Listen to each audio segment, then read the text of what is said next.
আপনার কি রিউনিয়ন হবে? দেখব এঞ্জেল কি বলে দিচ্ছে।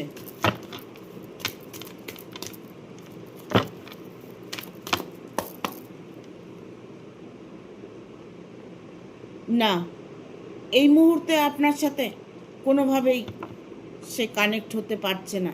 রিউনিয়ন আপনার এই মুহূর্তে হচ্ছে না। There something better.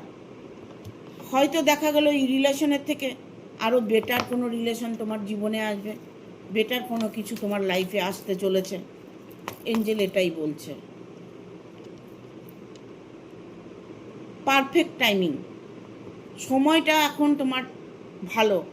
এখন তুমি যা ডিসিশন নেবে সেটাতে তুমি ফল লাভ করবে, কারণ সময়টা তোমার জন্য খুব ফ্রুটফুল রেজাল্ট এনে দেবে, কারণ এই সময়টা তোমার জন্য ভালো।